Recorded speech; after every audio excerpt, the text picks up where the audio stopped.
પીપરડી ગામની અંદર રાજુભાઈ ખૂબ સામાન્ય પરિવારમાંથી હોય, એમાંય કુદરતી માર એટલે કે એક દી ને એક દિવસ, એક દી મૂકીને એક દિવસ એટલે કે એક દી ને એક દી સતત દવાખાનું, ડાયાલિસિસ, નાની બે દીકરીઓ જે એક 5મા ધોરણમાં ભણે છે ને એક માત્ર હજી 2 વર્ષની. રાજુભાઈ ભયાનક રોગના ભરડામાં આવી ગયા, જેથી કરીને કોઈ પણ પ્રકારનું કામ કરી એક એમ ન હોય. નાનો પરિવારનો માળા હોય, એના પરિવારની અંદર એક વૃદ્ધ માળી મોટી ઉંમરના, એની પણ જવાબદારી રાજુભાઈ ઉપર હોય.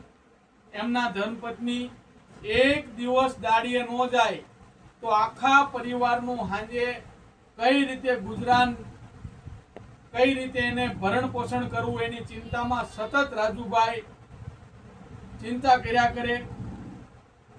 જેથી કરીને એને જાણ થઈ કે વિછિયાની અંદર રાજગૃહ સર્વજ્ઞાતિ સેવા શક્તિ ટ્રસ્ટ પાસે કંઈક ને કંઈક વાત લઈને જાવી, જેથી વિછિયાથી રાજગૃહ સર્વજ્ઞાતિ સેવા શક્તિ ટ્રસ્ટના ટ્રસ્ટીઓ જયંતિભાઈ વેરાવળના સરપંચ, જયંતિ ભગત પીપરડીવાળા, કૌશિકભાઈ રાઠોડ વિછિયા, તેમજ અલગ અલગ ટીમ અહીંયા આવી અને ખરેખર આ પરિવારની મુલાકાત લીધી.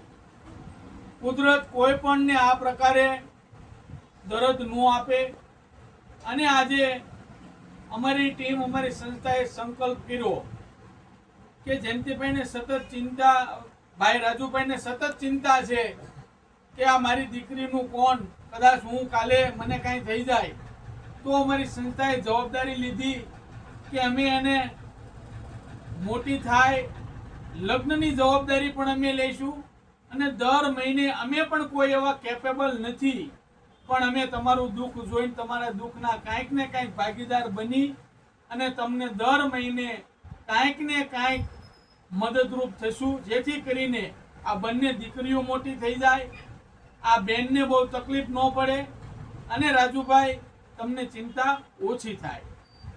જેથી કરીને આજે અમે સંકલ્પ લેવી છીએ કે આ પ્રકારના જે ભયાનક રોગથી પીડાતા હોય એવા અસંખ્ય લોકો છે, એના ખરેખર એનો પરિવારનો માળો વિખાઈ ન જાય.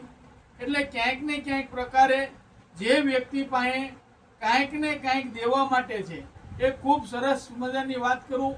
રાજુભાઈ જ્યારે અમારી ઓફિસે આવ્યા ત્યારે એને અમારી પાસે પૈસા નથી માંગ્યા, એને એમ કીધું તમે મારા ઘરે આવો, મને ખાલી અનાજની કીટ આપો, મારે પૈસા જોતા નથી, મારા બાળ બચ્ચા ભૂખ્યા રહે છે. ખૂબ દુઃખની વાત કહેવાય કે આપણા વિસ્તારની અંદર ક્યાંય પણ આવા નાના બાળકોને આવા એના બા બાપુજી રોગથી પીડાતા હોય અને એને આપણે કંઈક મદદ ન કરી શકીએ તો ખૂબ દુઃખ લાગે.